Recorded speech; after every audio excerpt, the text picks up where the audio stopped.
எனக்கு இருக்கிற பெரிய தைரியமே, மனுஷரால வருவது எதுவும் பாதியிலேயே முடிவடைஞ்சிடும். ஆனா தேவனால் வருவது எதாலையும் அழிக்க முடியாது. நாம் சந்தித்த புயல்கள், சத்துருவனுடைய தாக்குதல்கள், கடும் கோபம், அவனுடைய எரிச்சல்கள், மக்களால் வந்த ஏமாற்றங்கள், மனம் நொறுங்கி போன காலங்கள். நீங்க எல்லாரும் என்ன கோட் சூட்டோட பாக்குறீங்க. ஆண்டவருக்கு மட்டும்தான் தெரியும் எத்தனை இரவுகள் மனிதர்களால காயப்படுத்தப்பட்டு ஒரு மாதம் முழுவதும் இரவும் பகலும் நான் அழுது கொண்டே இருந்தேன். என்னை உற்சாகப்படுத்தினது, என்னோட துணையா நின்னது ஒரே ஒருவர், என்னுடைய மனைவி மட்டும்தான். எனக்கு மட்டும்தான் வாழ்க்கையில பெரிய பிரச்சனை இருக்குதுன்னு நீங்க சொல்லாதீங்க. சந்திக்கிற பிரச்சனையெல்லாம் ரொம்ப பெரிதாக்கிக்காதீங்க. எங்க கண்ணீரை தொடச்சிட்டு முகத்துல சிரிப்போட மேடைக்கு வந்து உங்களை சிரிக்க வைக்கிறது எப்படின்னு எங்களுக்கு தெரியும். அதைத்தான் நேற்று நான் உங்களுக்கு சொன்னேன்.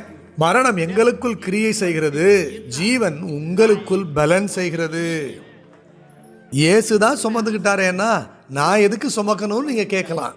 அது உங்க சாய்ஸ், நீங்க தெரிந்து கொள்ள வேண்டியதுதான். வியாதிகளையும் நாம சுமக்கணும்னு நான் சொல்லல.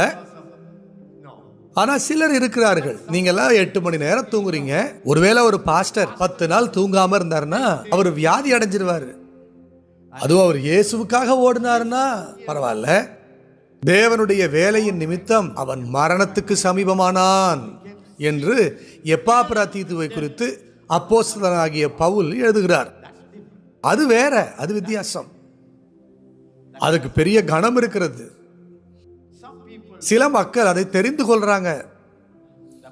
ஆண்டவருக்காக பற்றி எரியணும்னு தெரிந்து கொள்ளுகிற மக்கள் இருக்கிறாங்க.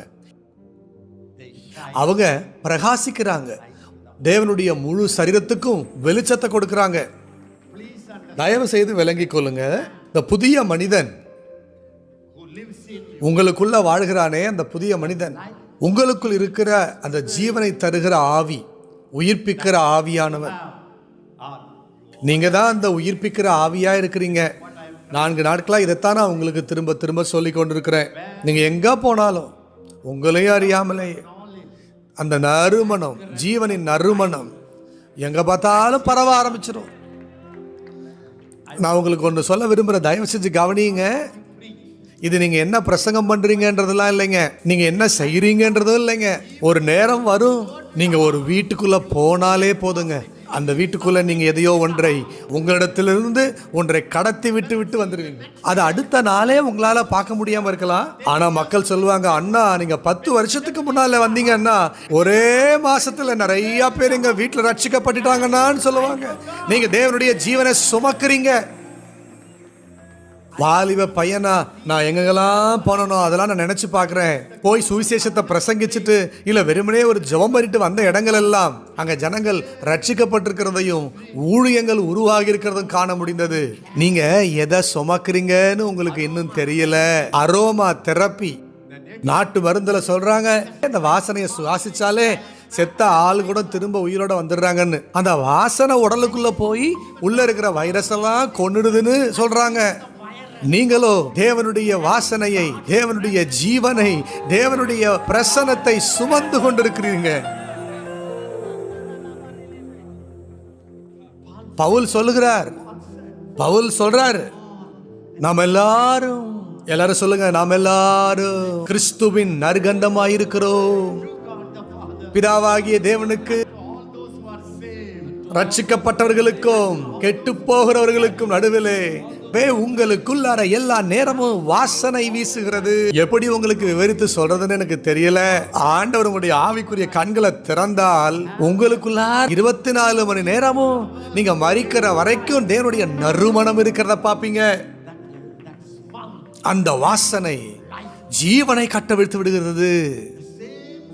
அதே வாசனை, கவனிங்க, சத்துருக்கள் உங்களுக்கு எதிராக வந்தாங்கன்னா, பிசாசு பிடிச்சவங்க உங்களுக்கு எதிராக வந்தா, பிசாசே வந்தாலும் அதே வாசனை அவங்கள அழிச்சிடும். பாக்காத்தா மகாரா, எல்லாரும் அல்லேலூயா சொல்லுங்க. பேதுரு மரித்து போன தொற்காலை கண்டார். அவனை வரவழைத்தார்கள். உங்களுக்குள் வாசனை இருந்தால் You don't need to advertise. அந்த வாசனையே உங்களை விளம்பரப்படுத்திவிடும். ஒரு சென்ட் பாட்டில் என்னிடத்துல இருக்கு. நான் என்ன பண்றேன், அதை உடைச்சி என் மேல ஊற்றிக்கிட்டு வந்து நிக்கிறேன். இங்க வந்துட்டு நான் சொல்ல வேண்டிய அவசியம் இல்லை. ஓ அன்பான சகோதரர்களே, நல்ல ஒரு அழகான வாசனை திரவியத்தை உடைத்து என் மேல நான் ஊற்றி இருக்கிறேன். நான் வந்தாலே நீங்க எல்லாருமே அப்படின்னு முகந்து பார்ப்பீங்க. மக்கள் எல்லா நேரமும் பெரிய பெரிய ஆட்களுக்கு பின்னால ஓடுறாங்க. என்னை கூப்பிடுங்க, என்னை பயன்படுத்துங்க, என்னை கூப்பிடுங்கன்னு. உங்களை யாரும் அப்படி கூப்பிட வேண்டிய அவசியம் இல்லை. இந்த சென்ட்டை பூசிக்கிட்டு போங்க. உங்கள் அபிஷேகமே உங்களுடைய விலாசம். நான் ஒன்று சொல்லவா, இதுவரைக்கும் எனக்குன்னு சொந்தமா ஒரு விலாச அட்டை இல்லை. என்னுடைய மனைவிக்கும் அட்ரஸ் கார்டு இல்லை. நாங்க அயல் நாடுக்கே போகிற பொழுது கூட கேட்பாங்க, உங்கள்கிட்ட அட்ரஸ் கார்டு இருக்குதா? நாங்க சாரி சார், நானும் என்னுடைய மனைவியோ தனித்தனியாவே உலகத்தின் பல நாடுகளுக்கு, பெரும்பான்மையான நாடுகளுக்கு நாங்கள் பிரயாணம் பண்ணியிருக்கிறோம். நாங்களா கேட்டு எங்களை பயன்படுத்துங்கன்னு சொல்லி போனதில்லை. அதுக்கு காரணம் என்ன? உள்ள இருக்கிற வாசனை, ஜீவன், நதி, மகிமை, உங்களுக்குள் இருக்கிற கிறிஸ்து, உங்களுக்குள் இருக்கிற தேவனுடைய ஜீவன், அந்த ஜீவனை சுமந்து செல்லுகிற பெட்டி. ப்ளீஸ் ப்ளீஸ் ப்ளீஸ், நான் சொல்றத புரிந்து கொள்ளுங்கள். உங்களுக்கு விளம்பரம் தேவையில்லை. உங்களுக்குள்ளேயே வாழ்ந்து கொண்டிருக்கிறவர் உங்களுடைய விலாசத்தை மற்றவங்களுக்கு கொடுப்பார். அவர் உங்க அட்ரஸை கொடுப்பாரு. அமெரிக்கா அதிபருக்கு கூட கொடுப்பார். நான் சொல்றத உங்களால நம்ப முடியுதா? நீங்க நம்புறீங்களா? நீங்களே உங்களை பிடிச்சி தள்ளிக்காதீங்க. நான் சொல்ல வர்றது என்னன்னா, வியாதிகள், நோய்கள், சாத்தானுடைய தாக்குதல்கள் கூட உங்களுக்குள் இருக்கிற கிறிஸ்துவனுடைய நறுமணம் மற்ற மக்கள் அதை முகருகிற பொழுது அதனுடைய வல்லமைகள்லாம் செத்து தான் போகணும். நம்புங்க, நம்மால என்ன முடியும் அப்படின்றத நாம் இன்னும் பார்க்கலைங்க. நமக்குள்ள என்ன இருக்குதுன்றதே நாம் இன்னும் பார்க்கல. முதல் நாள் நம்ம தொடங்கின வசனம் என்ன வசனம்? பிரசங்கி 10. வாங்க வாங்க, நான் அதை இன்னைக்கு முடிச்சிடுறேன். செத்த ஈக்கள் தைலக்காரனுடைய பரிமள தைலத்தை நாரி கெட்டு போக பண்ணும். ஞானத்திலும் கணத்திலும் பேர் பெற்றவனை சொற்ப மதியீனமும் அப்படியே செய்யும். நான் உங்களுக்கு சொன்னேன், ஆதாம் கணத்துக்கும் ஞானத்துக்கும் பெயர் பெற்றவனாயிருந்தான். அந்த ஆதாமுக்குள்ளார செத்த ஈ வந்து விழுந்தது. அவன் கெட்டு நாற்றம் அடிக்க தொடங்கினான். ஆதாம் நாரத் தொடங்கினான், ஏவாளும் நாரத் தொடங்கினாள், காயினும் நாரத் தொடங்கினான். இந்த முழு பழைய ஏற்பாடுமே நாற்றம் அடிக்க ஆரம்பிச்சிருச்சு. பெரிய தேவ மனிதர்கள் தைலத்தை சுமந்து கொண்டிருந்தாங்க. அவங்க ரொம்ப பிரபல்யமானாங்க. ஒரு செத்த ஈ இச்சை உள்ள வந்துச்சு. ஒரு பத்சேபால் வந்தால், பத்சேபால் என்றால் பாத் ஷி பா, அவ்வளவுதாங்க, முடிஞ்சிச்சு. வாசனை போயிடுச்சு, நார தொடங்கிடுச்சு. கணவனை கொலை செஞ்சான், இப்ப ரத்த வாட வீசுது. இது முழு பழைய ஏற்பாட்டிலையும் தான் நடந்துச்சு. Thank God. இப்பொழுது உடைக்கப்பட்ட பரிமள தைலம், தேவனுடைய நறுமணம். ஆண்டவர் ஒரு ரூமுக்குள்ள வந்தாருன்னா அநேகர் சொல்றாங்க அங்க ஒரு வாசனை வீசும். உங்களுக்கு தெரியுமா? அது உண்மையாகவே நம்முடைய ஆவிக்குரிய உணர்வுகள்லாம் அப்படியே துல்லியமா இருக்கிறப்ப ஒரு விசுவாசிக்குள்ள இருந்து நல்ல வாசனை வீச தொடங்குது. அவிசுவாசிட்ட இருந்தும் வாசனை வலிய வருது. அதனாலதான் கிறிஸ்துவ உள்ள வைத்திருக்கிற ஒரு ஆளு ஒரு அவிசுவாசிய கல்யாணம் பண்ணக்கூடாது. இது வேற வாசனை, அது வேற வாசனை. இது நறுமணம் வீசுகிற வாசனை, அது டாய்லெட் வாசனை. ரொம்ப அழகா இருக்காங்களேன்னு உள்ள நாறுதுமா. மக்கத்தாரா பஷாக்காராபா. நான் இப்படி சொன்னேன்னா யாருக்கோ தீர்க்க தரிசனம் போகுதுன்னு அர்த்தம். ஒரு அல்லையிலையா சொல்லுங்க. கவனிங்க கவனிங்க. கிறிஸ்து வந்தார், அவர் வந்து தைலத்தையே மாற்றிவிட்டார், தைலத்தையே மாத்திட்டாரு. 2 விஷயம் நடந்துச்சு. இந்த செத்த ஈ இந்த தைலத்துக்கிட்ட வர முடியாது. அந்த தைலம் இப்ப உன்னதங்கள்ல வாசம் பண்ணுது. இன்னொரு காரியம், ஒருவேளை வந்து அந்த ஈதை தொட முடியும்னா இந்த தைலம் அந்த ஈயை கொன்றுவிடும். இல்லை என்றால் அந்த மரணம் உயிர்ப்பிக்கப்படும். அதுதான் உங்களுக்குள்ள இருக்கிற அபிஷேகம். எல்லாரும் சொல்றீங்களா? நான் உங்களுக்கு முன்னே சொன்னேன், நான் இது வரைக்கும் உங்களுக்கு பிரசங்கிச்சது எல்லாத்தையும் உங்களுக்கு சுருக்கமாக விவரித்து சொல்லிட்டு இருக்கேன். 1 கொரிந்தியர் 15வது அதிகாரம் 45வது வசனம் இவ்விதமாய் சொல்லுகிறது. எல்லாரும் சொல்லுங்க. முந்தின மனுஷனாகிய ஆதாம் ஜீவாத்துமாவானான்.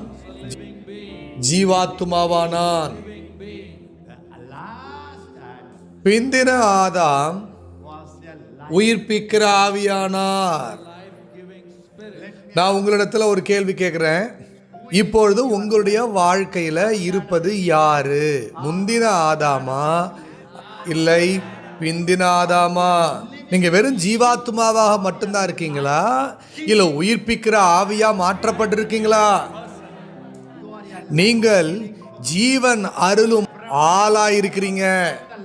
உங்களிடத்திலிருந்து எல்லா நேரமும் ஜீவன் பொங்கி பொங்கி வருகிறது.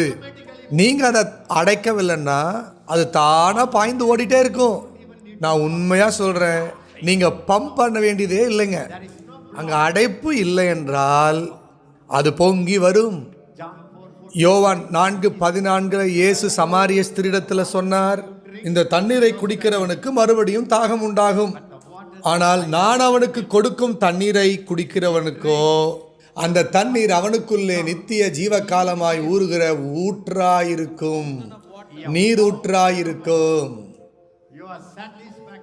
உங்களுடைய திருப்தி, எல்லாரும் சொல்லுங்க, என்னுடைய திருப்தி, என்னுடைய இன்பம், என்னுடைய நிறைவு, எனக்கு தேவையான எல்லாம் நான் மொண்டு கொள்ள முடியும்.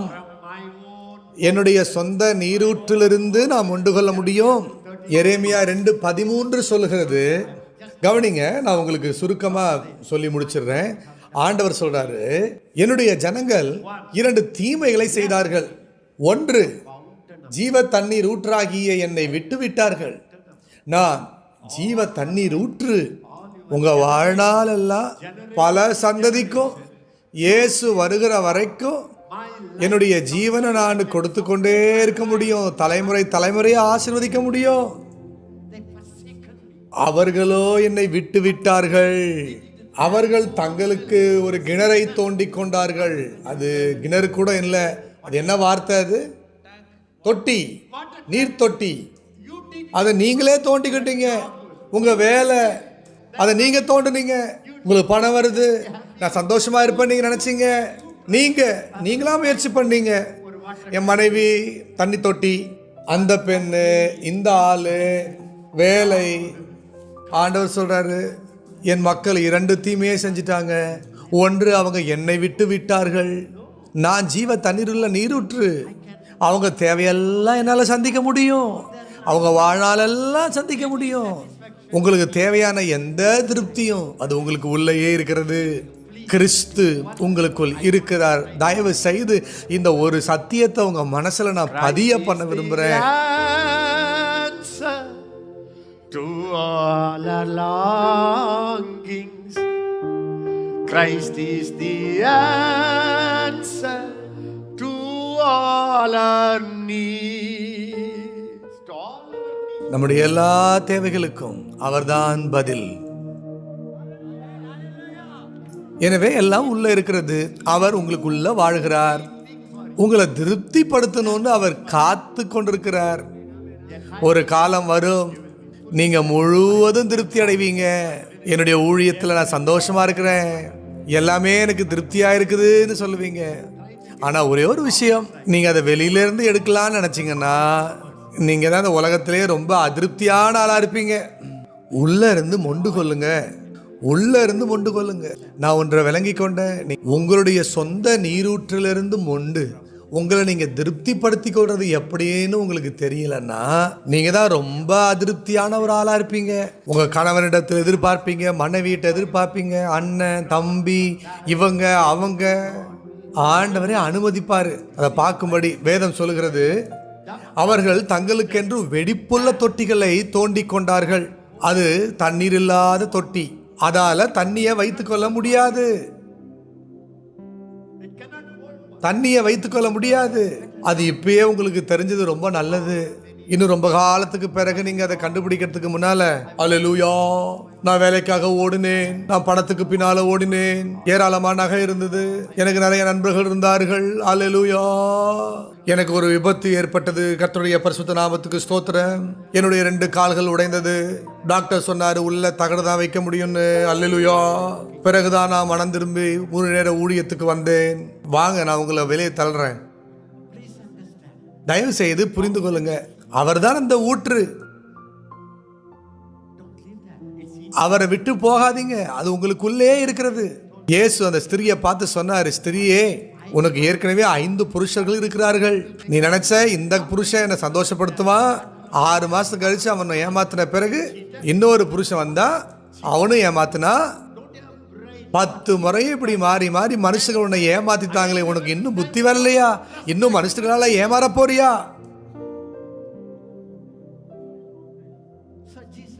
எனவே இயேசு சொன்னார், ஸ்திரியே, நீ குடிக்கிற இந்த தண்ணீர் உனக்கு திருப்தியே தராது. அவ ஏன் அங்க கிணற்றுக்கு வந்தா தெரியுமா? அந்த சமாரிய ஸ்திரீ எல்லா 5 புருஷர்களும் அவளை விட்டு போயிட்டாங்க. அதனால அந்த நாட்கள்ல ஒரு ஸ்திரீகளுக்கு புருஷர்கள் வேண்டும் என்றால் அவங்க கிணற்றுக்கு வருவாங்க, அதுவும் மத்தியான வேலையில வருவாங்க. அதனால இயேசு அவ பார்த்த உடனே நினைச்சிருப்பா, 6வது ஆளு.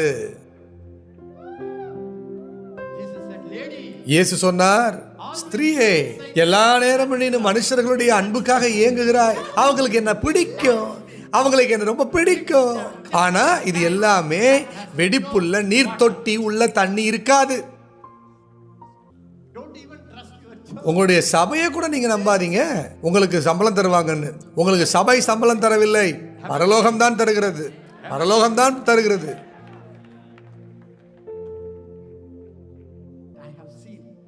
நான் பார்த்திருக்கிறேன், நீங்க அந்த நீரூற்றை திறந்து கொடுக்கிற பொழுது மக்கள் திருப்தி அடைவார்கள். நீங்க காணிக்கை குறித்து பேசக்கூட தேவையில்லைங்க, பேக கொடுங்க, உங்களுக்கு உதவி தானாய் வரும். போதகர்களே, உங்களுக்கு நான் சொல்லுகிறேன், நீங்க பிரசங்கம் பண்றதுக்கு முன்னால காணிக்கை எடுக்காதீங்க, வசனத்தை பேசுங்க. நீங்க பணத்தை குறித்து கூட பேச வேண்டாம். அந்த நதி உள்ள இருந்து பாய்ந்து போகட்டும், அது அவங்க இருதயங்களை தொடும், அவங்கள சந்தோஷப்படுத்தும். அப்பொழுது காணிக்கை பெட்டியை காண்பீங்க, சிறப்பானது உங்களுக்கு வரும். தேவ மக்களுடைய ஆவிக்குரிய பசியை நீங்க சந்திக்கிற போது பிறகு பணப்பை தானாய் திறக்கும். நான் என்ன சொல்றேன்னு விளங்குதா? எல்லாமே அந்த நதியில தான் இருக்கு. எல்லாரும் சொல்லுங்க, எனக்கு தேவையான எல்லாம், எனக்கு தேவையான எல்லாம் நான் கல்லறைக்கு போய் சேருகிற வரைக்கும் என்னுடைய குடும்ப தேவையெல்லாம், என்னுடைய சந்ததிக்கு தேவையானது எல்லாம், என்னுடைய சபைக்கு தேவையானது எல்லாம், என்னுடைய ஊழிய தேவை எல்லாம், எல்லாம் என்னுடைய ஊற்றில் இருக்கிறது. இதற்காக நீங்க முயற்சி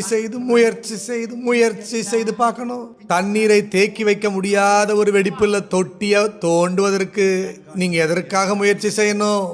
கர்த்தருக்கு ஸ்தோத்திரம், நீங்க இன்னைக்கு இங்க வந்துட்டீங்க, சரியான இடத்துக்கு வந்துட்டீங்க. இயேசு சொன்னார், நான் உனக்கு தருகிற தண்ணீர். இயேசு சொன்னார், நான் தான் வானத்திலிருந்து வந்த அப்பம். உங்கள் பிதாக்கள் வனாந்திரத்திலே மன்னாவை புசித்தார்கள், அவர்கள் எல்லாரும் மரித்து போனார்கள். ஆனால் நானே வானத்திலிருந்து இறங்கின அப்பம். இந்த வானத்திலிருந்து வந்த அப்பம் யாரும் புசிக்கலாம். யாராவது சொல்ல முடியுமா என்ன புசியுங்கள்னு? எந்த அளவுக்கு, உனக்கு எந்த அளவுக்கு வேண்டுமோ அந்த அளவுக்கு அவரை சாப்பிடு. என்னுடைய ரத்தத்தை பானம் பண்ணுங்கள், அதுதான் அன்பு, மிகப்பெரிய அன்பு. என்ன பானம் பண்ணுங்கன்னா என்ன அர்த்தம்? என்னுடைய ஜீவன் உனக்குள்ள இருக்கு. எப்படி அண்ணா குடிக்கிறது புசிக்கிறது? ரொம்ப எளிது. இயேசுவே நன்றி, நீர் எனக்குள் இருக்கிறீர், நீங்க இப்போ ஒரு 10 அப்பத்தை சாப்பிட்டுட்டீங்க. நன்றி இயேசுவே, நீங்க எனக்குள்ள இருக்கிறீங்க இயேசுவே. நான் உங்களுக்கு சொல்லவா, குடிப்பதும் புசிப்பதும் ஒன்றுமில்லை, உங்களுக்குள் வாழுகிற தேவகுமாரன் மேல் விசுவாசமாய் இருங்கள். நீங்க எவ்வளோ விசுவாசிக்கிறீங்களோ அவ்வளவுக்கு நீங்க இயேசுவிடத்திலிருந்து எடுத்துக்கொள்றீங்க. நீங்க எவ்வளவுக்கு நன்றி ஆண்டவரேன்னு சொல்றீங்களோ அப்பொழுது அந்த அப்பம் வந்து உங்களை நிரப்புகிறது. ரொம்ப சாதாரணம். கிறிஸ்தவ வாழ்க்கை தொடக்கம் முதல் முடிவு வரை விசுவாசம் தான். விசுவாசிக்க மட்டும் செய்யுங்க, விசுவாசிக்க மட்டும் செய்யுங்க.